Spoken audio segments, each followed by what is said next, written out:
Good morning students, मैं आनंद के लिए आपके सामने फिर प्रस्तुत हूँ। और जैसा कि हम लोग 8th क्लास के अध्याय पर प्रथम पाठ को पढ़ रहे थे, जिसका नाम है एक कुत्ता और एक मैना, और जिसके लेखक है हजारी प्रसाद द्विवेदी। और यह हमारा छठा भाग है।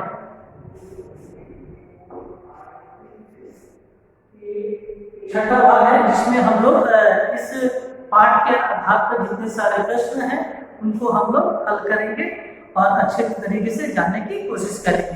तो सर्वप्रथम जैसा कि मैंने बताया था कि आप सभी अपने कॉपी में सर्वप्रथम पाठ परिचय लिख लेंगे। उसके बाद रविंद्रनाथ टैगोर के विषय में जो सूत्र में लिखा गया है उनके बारे में लिखना आपको बहुत ही जरूरी है। उसके बाद दूसरा मैंने होमवर्क दिया था कि आप अपने कॉपी में सर्वप्रथम उसके बाद शब्दार्थ जो आपकी किताब में दिए गए हैं, शब्द वाटिका, आपके बहुत सारे बच्चे किताब ले चुके हैं, है ना। तो आप देखोगे शब्द वाटिका, उससे आप शब्दार्थ को लिख लोगे और याद कर लोगे, क्योंकि परीक्षा में इनमें से जरूर प्रश्न आते ही हैं। अब हम आते हैं प्रश्न पेज नंबर 19 आप देख सकते हो। 19 में सबसे पहला प्रश्न जो पिछले किताबों में हम लोग पढ़ रहे थे, मौखिक प्रश्न। तो मौखिक प्रश्न को हम लोग CW कॉपी में कर देते। तो यहाँ पे मौखिक ना बोल करके जवानी बात बताओ, है ना। तो इसको हम लोग करेंगे, आप अपनी कॉपी में भी लिख लोगे।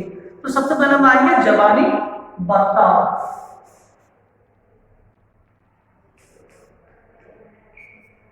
जवानी बताओ, बताओ प्रश्न को हम लोग हल करेंगे और इसके अनुसार बहुत सारी बातों को भी हम लोग जानेंगे। तो अब हम आते हैं शुरुआत करने के लिए फर्स्ट से। सबसे पहले प्रथम प्रश्न है, गुरुदेव कौन थे? बताइए। तो जैसा कि आप पढ़ चुके हो, वेरी गुड, गुरुदेव रविंद्रनाथ टैगोर थे। एक वाक्य में आप इसका जवाब लिखेंगे। दूसरा प्रश्न है, गुरुदेव ने कहाँ रहने का मन बनाया? आपके मन में जरूर आता होगा, कहाँ मन बनाया? वेरी गुड, गुरुदेव ने श्री निकेतन में रहने का मन बनाया।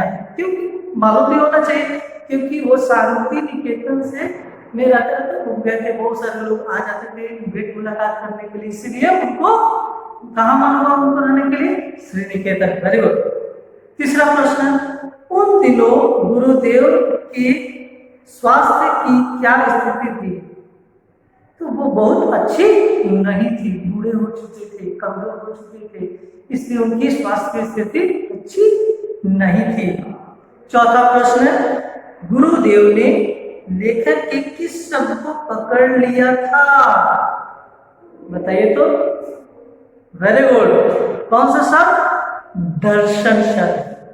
तो गुरुदेव ने लेखक के दर्शन जैसे शब्द को पकड़ लिया था। पांचवा प्रश्न, गुरुदेव के दर्शन हेतु कैसे कैसे लोग आते रहते थे या आते हैं? कैसे लोग आते हैं? तो प्रगल्भ यानी निर्लज जैसे लोग, जो किसी भी समय किसी भी टाइम पर अनावश्यक रूप में असमय, है ना, रूप से वो चले आते थे उनसे मुलाकात करते। तो इसका जवाब होना चाहिए, गुरुदेव के दर्शन हेतु निर्लज जैसे लोग आते रहते थे। प्रगल्भ आप ब्रैकेट में लिख दोगे, पहले प्रगल्भ लिखोगे, उसके बाद ब्रैकेट में निर्लज। उसके बाद छठा प्रश्न हम आते हैं, गुरुदेव अपने कैसे दर्शनार्थियों से भय खाते थे? कैसे दर्शनार्थियों से, यानी दर्शन करने के लिए जो भी लोग आते थे, तो कैसे लोगों से वो भय खाते थे? जैसा कि इसके पहले भी एक छोटा सा शब्द बोला गया, लेकिन उसको विस्तार किया गया यहाँ पर। तो गुरुदेव अपने जो समय, असमय, स्थान, अस्थान, अवस्था और अनावस्था से भय खाते थे। यानी गुरुदेव कैसे दर्शनार्थी थे? जो बिना किसी समय को देखते हुए, बिना स्थान को देखते हुए चले आते थे, उनसे वे भय खाते थे। सातवां प्रश्न, कुत्ता किसके पास बैठता था? कुत्ता रविंद्रनाथ टैगोर के आसन के पास बैठा। जहाँ पर अस्तगामी के समय या रविंद्रनाथ टैगोर जहाँ पर बैठे रहते थे, उसी आसन के सामने, उसी आसन के नीचे वो बैठा करता था। आठवां प्रश्न, गुरुदेव गुरुदेव ने विशाल मानव सत्य को कहाँ देखा? कहाँ देखा? Very good. तो इसका जवाब होगा गुरुदेव ने विशाल मानव सत्य को भाषा ही प्राणी की करुण दृष्टि के भीतर देखा। भाषाहीन कौन था? वेरी गुड, कुत्ता जो था वही। तो भाषाहीन प्राणी की करुण दृष्टि के भीतर देखा वो मानव सत्य। नवा प्रश्न है, गुरुदेव प्रातः काल घूमने के लिए कहाँ जाते थे? प्रातः काल कहाँ घूमने के लिए जाते थे? वेरी गुड, प्रातः काल घूमने के लिए आश्रम में जाते थे। आश्रम बहुत बड़ा था, उस बगीचे में वो इधर उधर घूमा करते थे, टहलते थे। और आपको मालूम है टहलने के उपरांत वो किसको देखते थे? वेरी गुड, मैना को देखे थे। लेकिन आपका जवाब होना चाहिए गुरुदेव प्रातः काल आश्रम में घूमने के लिए जाया करते थे। 10वां प्रश्न, जबानी बताओ के प्रश्न का सबसे अंतिम पड़ाव पे हम लोग आ चुके हैं। तो लेखक ने मैना को कहाँ देखा? लेखक ने मैना को कहाँ देखा? अब बताइए कहाँ पर? श्री निकेतन में देखा या शांति निकेतन में देखा? वेरी गुड, शांति निकेतन में देखा। क्योंकि प्रथम चरण में हम लोगों ने श्री निकेतन के बारे में पढ़े थे। उसके बाद फिर उसके दूसरे भाग में हम लोग देखे कि वो शांति निकेतन में जब हजारी प्रसाद द्विवेदी और एक अध्यापक के साथ गुरुदेव भी क्या कर रहे हैं? आश्रम में टहल रहे उसी समय। Very good. तो लेखक ने मैना को कहाँ देखा? तो शांति निकेतन के आश्रम में देखा। अब हम आते हैं कलम उठाओ प्रश्न। बच्चे ध्यान में रखेंगे कि यह किताब को आपको पढ़ा दिया गया है, आप इसको अच्छे ढंग से लिख सकते हो। हर एक चीजों को बारीकी से समझा दिया गया है। अब हम आते हैं कलम उठाओ।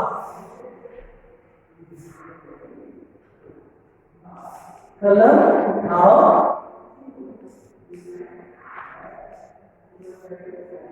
कलम उठाओ प्रश्न में देखेंगे इन प्रश्नों के उत्तर संक्षेप में दे।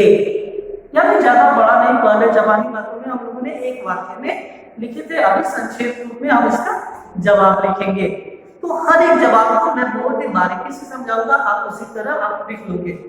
पहला प्रश्न है, श्री निकेतन क्या है? श्री निकेतन क्या है? तो श्री निकेतन जो है एक 3 मंजिला एक आश्रम है जो कि एक 3 मंजिले भवन के रूप में विकसित है और जो शांति निकेतन से लगभग 2 मील की दूरी पर है। लिख सकते हैं। दूसरा प्रश्न, श्री निकेतन में गुरुदेव किसके साथ रहते थे? आपको मालूम है कि श्री निकेतन में छुट्टियां हो चुकी थी, बहुत सारे लोग चले गए थे।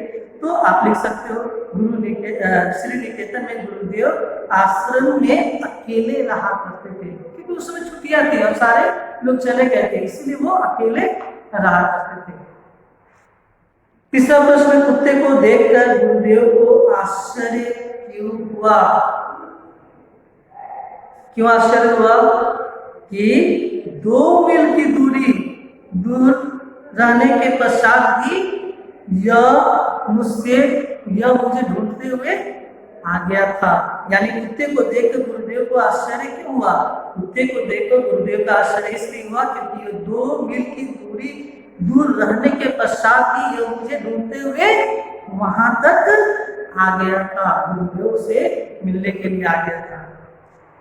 चौथा प्रश्न, कुत्ता गुरुदेव के आसन के पास कब तक बैठा रहता था? कब तक बैठा रहता था? जब तक कि गुरुदेव अपने हाथों से वेरी गुड उसको स्पर्श न करे। वो कुत्ता जब तक उनके हाथों से स्पर्श करके आनंद की अनुभूति न करे तब तक वो वहां पर बैठा रहता था। Very good. अब हम आते हैं, मनुष्य के अंदर कौन सा सत्य नहीं देख पाता? इस प्रश्न का जवाब आप पेज नंबर 16 में आप देखोगे। एक बार मैं पढ़ देता हूं। पेज नंबर 16 में 5वां प्रश्न है, मनुष्य के अंदर कौन सा सत्य नहीं देख पाता? आता। तो मनुष्य के अंदर मतभेदी दृष्टि ने इस भाषाहीन प्राणी की करुण दृष्टि के भीतर उस विशाल मानव सत्य को देखा है जो मनुष्य के अंदर भी नहीं देख पाता है। आपको ये प्रश्न का जवाब मिल जाएगा। छठा प्रश्न है, गुरुदेव की चिताभस्म कोलकाता से कहाँ लाई गई? तो गुरुदेव की चिताभस्म कोलकाता से आश्रम में लाई गई थी। सातवां प्रश्न के लिए हम आते हैं, जो कि पेज नंबर 20 में आपको दिया गया है। पहला प्रश्न, सातवां प्रश्न, बगीचे में टहलते हुए गुरुदेव ने क्या कहा? जब गुरुदेव टहल रहे थे, है ना, तब वो टहलते हुए ये क्या कहते हैं बगीचे में? तो पेज नंबर 17 में आप देखोगे, सातवां प्रश्न पेज नंबर 17 में क्या कहते हैं। और आपको ये ध्यान होना चाहिए, जब भी कोई व्यक्ति कहते हैं उनकी बातों को हूबहू अगर हम लिखते हैं तो किस चिन्ह के अंतर्गत? उद्धरण चिन्ह के अंतर्गत। आपको मैं दिखा दूं कि उद्धरण चिन्ह इस तरीके से होते हैं। उद्धरण चिन्ह इस तरीके से होते हैं, इसको कहते हैं दोहरा उद्धरण चिन्ह। जिनकी किसी की कही हुई बातों को ज्यों की त्यों लिखना, ज्यों के त्यों लिखने के लिए हम उद्धरण चिन्हों का प्रयोग करते हैं। और किसी के उपनाम को बतलाने के लिए हम एक हरा उद्धरण चिन्ह करते हैं, एक हरा उद्धरण चिन्ह करते हैं। तो क्या कहते हैं, आप लोग फिर से एक बार मैं प्रश्न को पढ़ देता हूँ कि बगीचे में टहलते हुए गुरुदेव ने क्या कहा? क्या कहा, इसको हम बदल नहीं सकते हैं, जैसा है वैसे ही हमें लिखना होगा। तो आप देखोगे क्या कहा, देखते हो, नीचे में आप देखोगे सबसे पहले दूसरे पैराग्राफ के नीचे में, देखते हो यह युद्ध भ्रष्ट है, रोज उदकती है, ठीक यही आकर मुझे इसकी चाल में एक करुण भाव दिखाई देता है। यही उन्होंने कहा। और साथ ही आप लिख सकते हो गुरुदेव ने, अगर ये जरूरी भी नहीं है तो आप यहीं तक आप लिख सकते हो। अब हम आते हैं, गुरुदेव को मैना की चाल में क्या दिखता था? गुरुदेव को मैना की चाल में एक करुण भाव दिखता है। करुण भाव, करुणा का भाव, है ना, जिसको देख करके कौन प्रेरित हो गया? हजारी प्रसाद। वो उनके बारे में सोचे भी नहीं थी। तो आपका जवाब यही होगा कि गुरुदेव को मैना की चाल में करुण भाव दिखता था। उसी के नीचे भी आप देख सकते हो बहुत सारी बातें लिखी है। अब हम आते हैं नौवां प्रश्न, गुरुदेव के पहली बार मैना को कहाँ देखा था? गुरुदेव ने पहली बार मैना को कहाँ देखा था? तो गुरुदेव ने पहली बार सुबह की बेला में शांति निकेतन के आश्रम में जब वे टहल रहे थे, किनके साथ? जब वे टहल रहे थे हजारी प्रसाद द्विवेदी और अध्यापक के साथ, तब उन्होंने देखा था। उसके बाद हम आते हैं 10वां प्रश्न, लेखक के सामने मैना की करुण मूर्ति कब साकार होती है? तो लेखक कौन है? हजारी प्रसाद द्विवेदी। तो हम कह सकते हैं यह प्रश्न का आंसर जो है पेज नंबर 18 में ही है। तो लेखक के सामने मैना की करुण मूर्ति, जब वह मैना के बारे में सोचते हैं, जब वो मैना के बारे में सोचते हैं तो करुण भाव दिखाने वाला, वो सोचते हैं कि यह पक्षी जो है करुण भाव दिखाने वाला है, इसकी अनुकंपा ही दिखाया करती है, जो कि अपनी अनुकंपा को दिखाया करती है। अब हम आते हैं, इन प्रश्नों के उत्तर विस्तार से लिखे। बच्चे ध्यान में रखेंगे, अभी हम लोगों ने कलम था जो कि संक्षेप में है, संक्षेप में हम लोगों ने उत्तर दिया था, संक्षेप में उत्तर दे हम लोगों ने पढ़ा। इसको जवानी बातों को हम लोगों ने देखा कि एक वाक्य में उत्तर दे, एक वाक्य में उत्तर दे। और अभी हम आते हैं उसके बाद वाला प्रश्न, विस्तार से उत्तर दे, यानी प्रश्नों के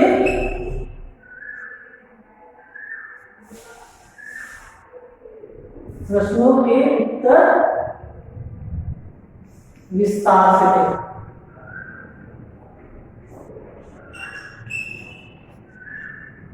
यानी थोड़ा सा और बड़ा करेंगे, इसमें एक वाक्य में करेंगे, इसमें थोड़ा संक्षेप में करेंगे, 2 से 3 वाक्य में करेंगे और उसमें थोड़ा सा 4 से 5 वाक्य आप जोड़ सकते हो।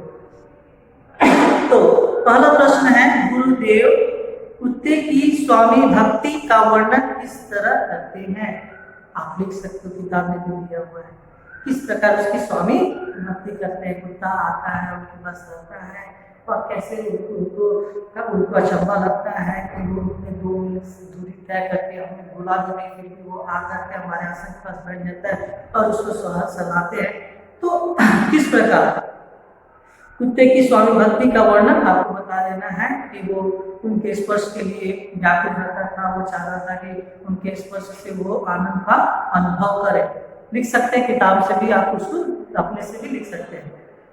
दूसरा प्रश्न, गुरुदेव ने शांति निकेतन छोड़कर कहाँ रहने का फैसला किया तथा क्यों? वेरी गुड, गुरुदेव ने शांति निकेतन छोड़कर कहाँ रहना पसंद किया, फैसला किया?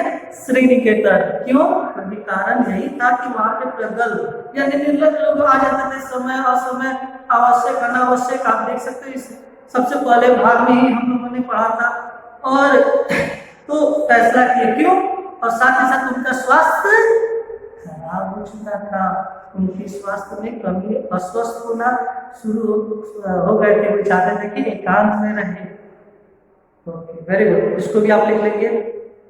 तीसरा प्रश्न है, कुत्ता तथा मैना पर रचित गुरुदेव की कविताओं का आशय स्पष्ट कीजिए।